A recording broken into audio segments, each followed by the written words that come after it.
Les invitamos a escuchar Santos en el Claustro, dirigido por Fray Santiago Cantera.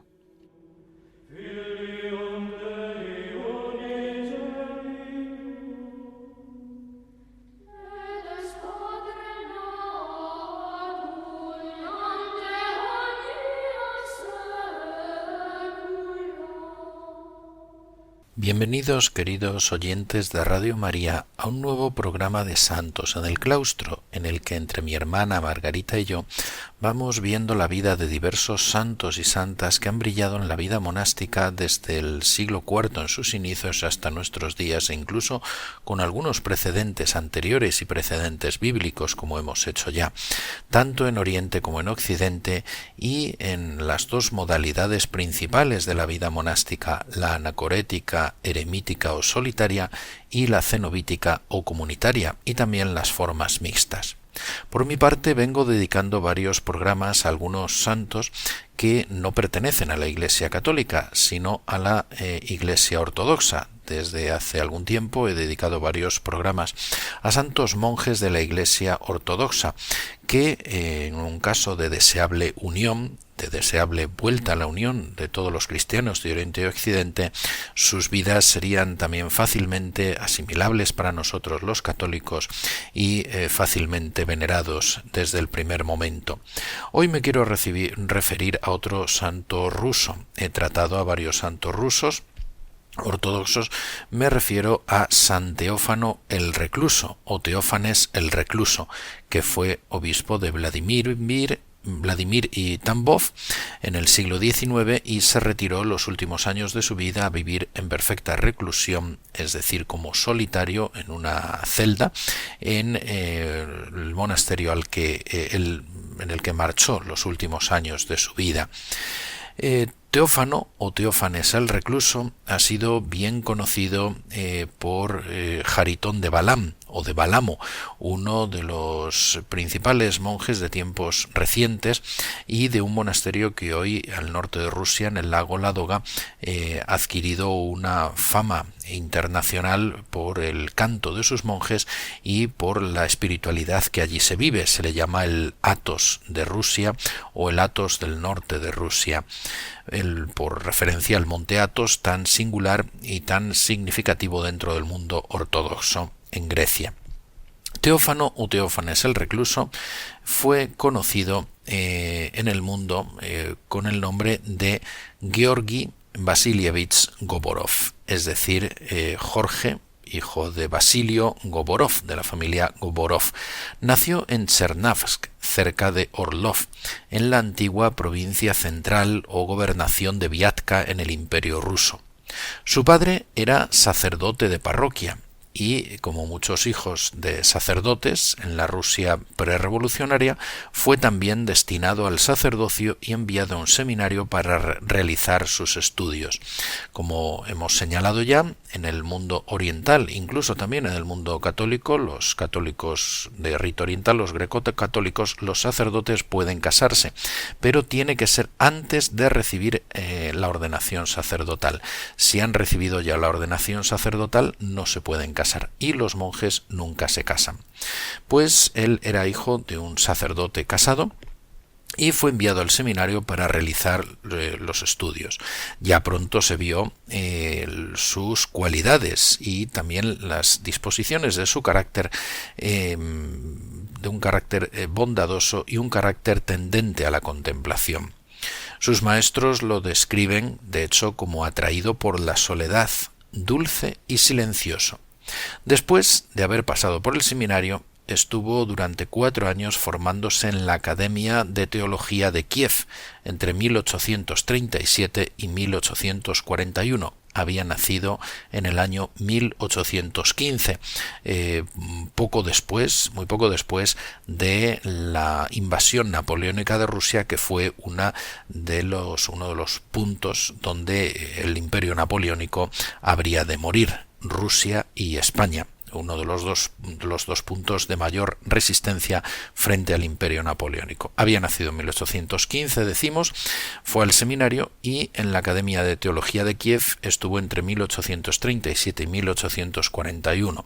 Es importante señalar que la teología rusa se abrió mucho desde el siglo XVI y sobre todo en los siglos XVII, XVIII y parte del XIX a gran parte de la teología occidental, principalmente la católica, aunque también en parte la protestante, pero también por entonces estaba produciendo una reacción ortodoxa frente a estas influencias occidentales.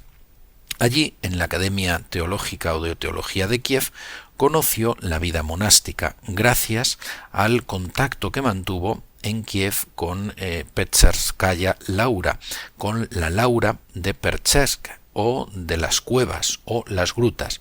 Hemos dedicado en este programa también uno, hace ya notable tiempo, a los santos monjes de las cuevas o las grutas de Kiev, de este monasterio Percherskaya Laura, la Laura de Perchersk, de las grutas o las cuevas, que es la cuna del monacato ruso, ucraniano-ruso, entonces era el Principado de Kiev, y uno de los puntos neurálgicos de la vida espiritual del Oriente cristiano ortodoxo, en concreto en el ámbito ruso.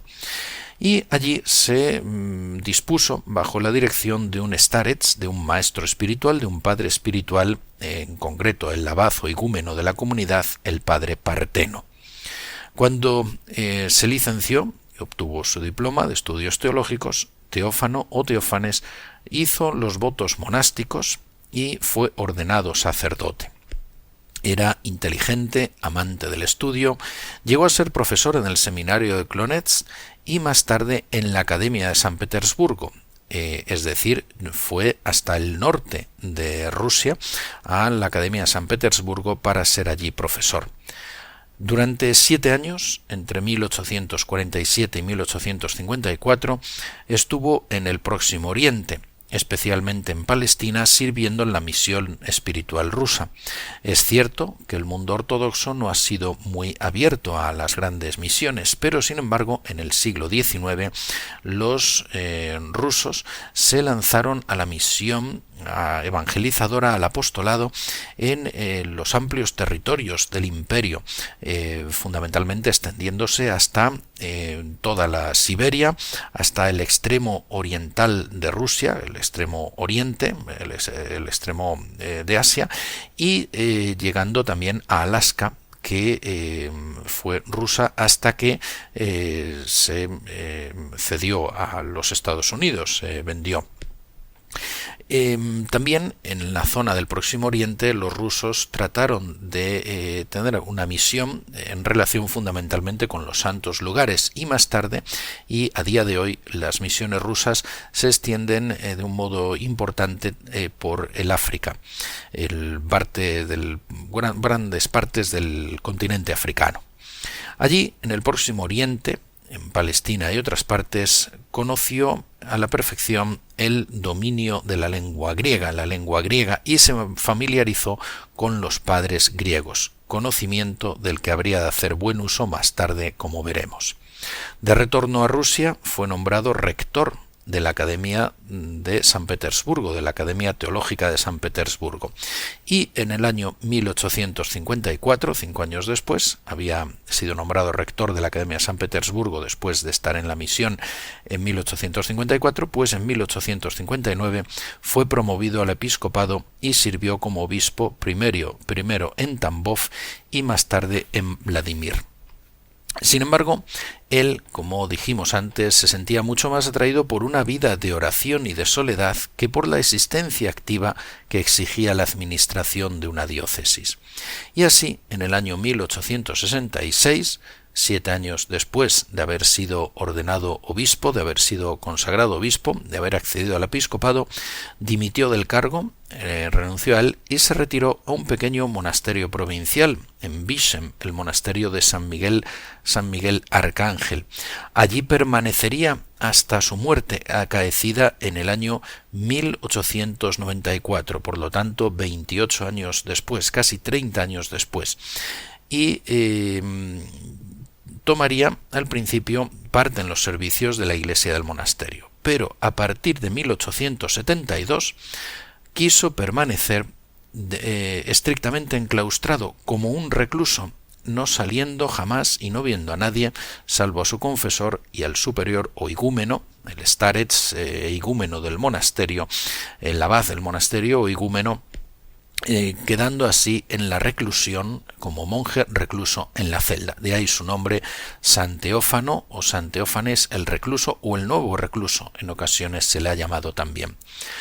Vivía con la mayor sencillez en 2 piezas en la celda, pobremente amuebladas, mientras que en su capilla doméstica pequeña todo se reducía a lo esencial.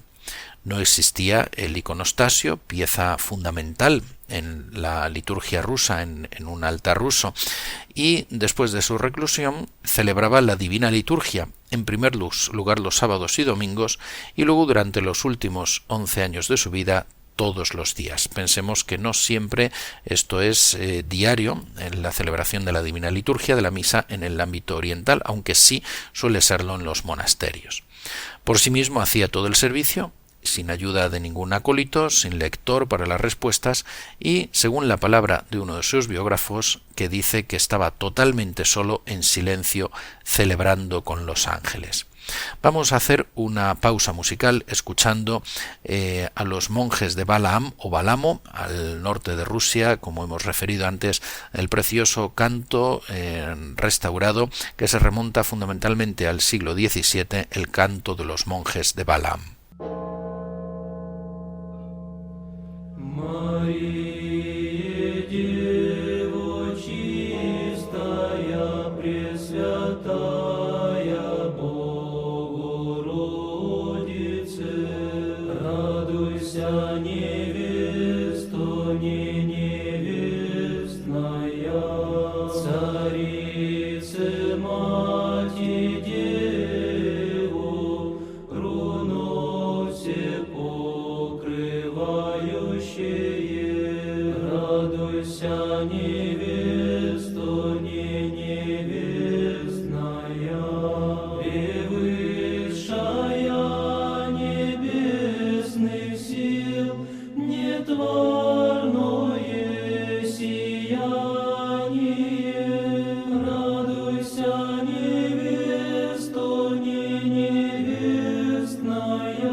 Pues tras haber escuchado el precioso Agni Parthene, este canto precioso a la Santísima Virgen, tan típico del mundo oriental, que no es del canto más antiguo, no es desde luego canto bizantino, sino más posterior, interpretado por los monjes de Balaam, continuamos con la vida de San Teófano o Teófanes el recluso, quien en su reclusión en el monasterio de Visem dividía su tiempo entre la oración y el trabajo de escribir.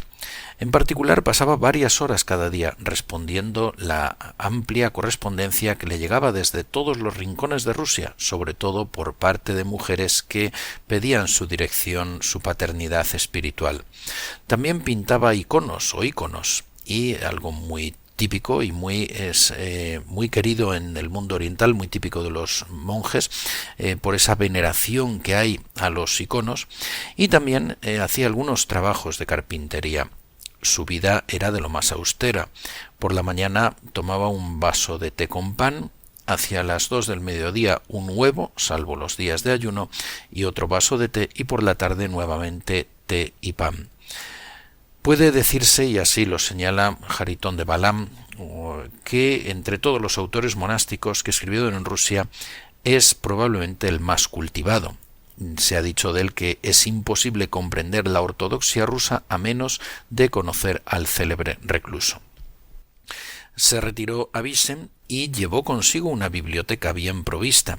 había sido profesor de academias teológicas, como hemos dicho, y formado en Kiev y en San Petersburgo. Y en ellas, entre estas obras, en su biblioteca estaban las obras de filósofos occidentales contemporáneos, pero sobre todo lo que contenía eran las obras de los padres, que, como hemos dicho, conoció bien a los padres griegos durante su tiempo en la misión en el Próximo Oriente, fundamentalmente en Palestina. También tenía toda la patrología de Migne, es decir, esta obra publicada en Francia en el siglo XIX, fundamentalmente, la patrología latina y la patrología griega, con un cultivo del conocimiento de los padres. Y lo cual refleja también, una vez más, el conocimiento que él tenía de lo que se producía en Occidente. Entre sus libros se encontraba, por tanto, la amplia patrología griega y latina de Migne. El respeto hacia los padres de la Iglesia, hacia los antiguos padres, aparece de manera bien clara en todo lo que escribió. Aunque las citas son raras, siempre es exactamente fiel a su enseñanza. Y el monumento visible que nos dejó de esos 3 decenios que pasó en la reclusión está constituido por una obra literal sustancial, como veremos, es el Dobrotoljubiye, el amor de la bondad, que es una edición ampliada de la Filocalía, del amor de la belleza, obra, título griego, que fue algo tan típico entre los monjes de Oriente, cultivado a partir sobre todo de San Paísio Veličkovský, al que dedicamos ya un programa anterior. Preparó la edición en ruso de numerosas obras espirituales griegas y compuso varios volúmenes de comentarios sobre las epístolas de San Pablo. Pero su principal herencia, no obstante, además de esta Dobrotoljubiye, de esta forma de adaptación de la Filocalía, es también toda su correspondencia, sus cartas, sus epístolas, que ha sido parcialmente publicada en 10 volúmenes. Y ahí es donde se han tomado muchos textos que se han publicado en ocasiones acerca de sus enseñanzas sobre la oración y sobre las cesis. Después de que el Stares San Paísio Veličkovský, por tanto, si Paísio Veličkovský lo hizo en eslavo, San Teófanes el Recluso lo hizo en ruso, publicando una versión de la Filocalía, como hemos dicho, la Dobrotoljubiye, el amor de la bondad.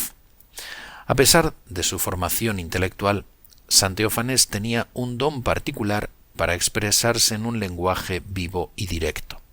Escribía para responder a cuestiones prácticas y a problemas personales bien específicos, y por esto lo hacía simplemente en términos que pudieran penetrar directamente hasta el corazón de sus hijos espirituales, que no había conocido nunca, pero que comprendía bien. No los había conocido personalmente, de un modo personal y directo, sino a través de las cartas, y los comprendía perfectamente. Como hemos dicho, buena parte de sus hijas espirituales fueron mujeres. Profundamente enraizado en las tradiciones del pasado y al mismo tiempo, en virtud de su correspondencia, permaneciendo tan cercano a los problemas contemporáneos, representa todo lo que de mejor hay en la enseñanza ascética y espiritual de la Iglesia ortodoxa y en concreto especialmente de Rusia. Como hemos señalado, hay quien dijo que es imposible comprender la ortodoxia rusa a menos que se conozca al célebre recluso. San Teófanes murió un 6 de enero de 1894, fecha en que el 6-7 de enero son las fechas en que los ortodoxos celebran la Navidad y la Epifanía, y fue canonizado por la Iglesia Ortodoxa rusa en el año 1988. Es uno de los maestros espirituales de los startzi o starets que más habla de la oración de Jesús, de esa oración de Jesús u oración del corazón tan querida en el mundo oriental, desde luego en el mundo ortodoxo, y que en ruso se recita como Gospodi Isuse Christe, Siñebosi Pomilujme a Grishnuyu, es decir, Señor Jesucristo, Hijo de Dios, ten piedad de mi pecador. Él nos dice: ¿qué es la oración? La oración es la elevación del intelecto y del corazón hacia Dios, por la alabanza y la acción de gracias, por la súplica también, para obtener las cosas buenas que necesitamos, ya se trate de cosas espirituales o de cosas materiales. La esencia de la oración consiste entonces en la elevación espiritual del corazón hacia Dios. El intelecto, encerrado en el corazón, permanece totalmente consciente ante la faz de Dios, colmado de adoración, y expande ante él su amor. Esa es la oración espiritual, y toda oración debiera ser de tal manera. La oración exterior, se haga en casa o en la iglesia, no es más que la expresión verbal y la forma de la oración. La esencia o el alma de la oración está en el interior del intelecto y del corazón del hombre. Todo el orden de oraciones establecida por la Iglesia están llenas de un movimiento de amor hacia Dios.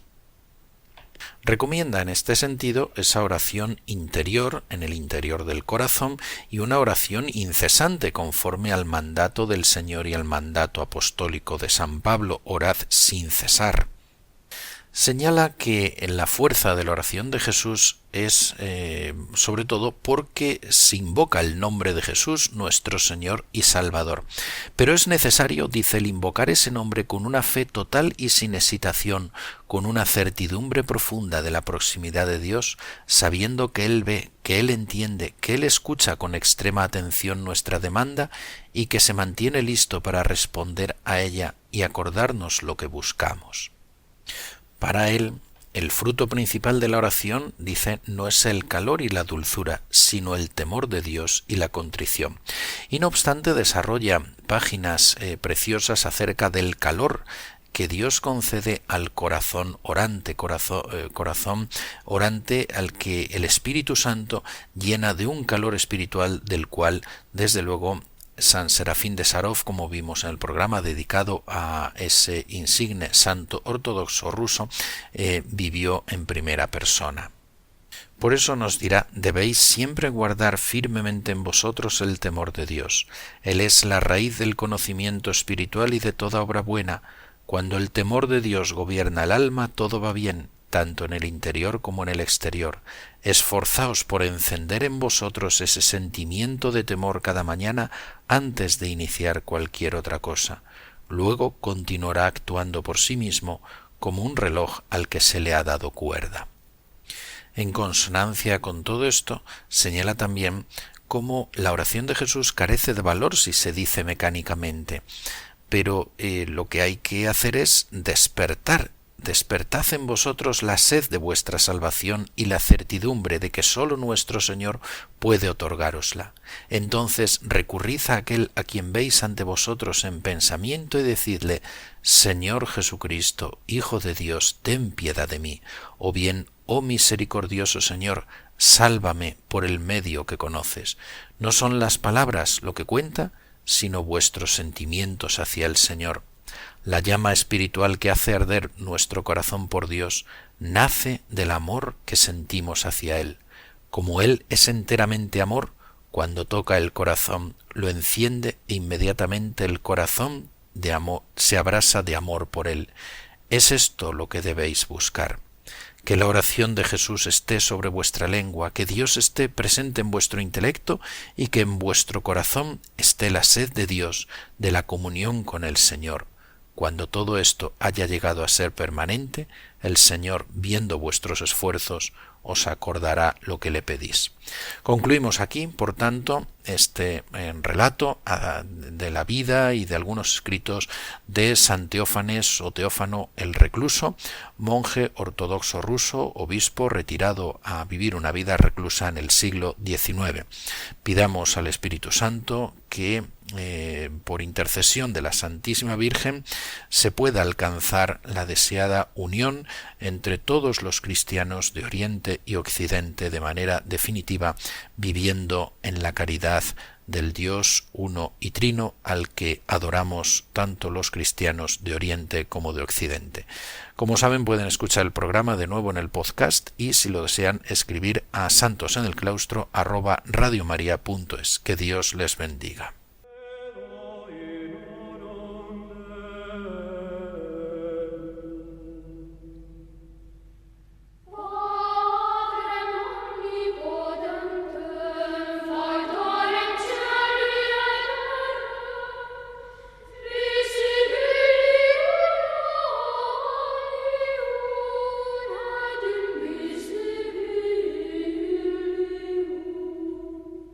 Han escuchado en Radio María Santos en el Claustro, un programa dirigido por Fray Santiago Cantera.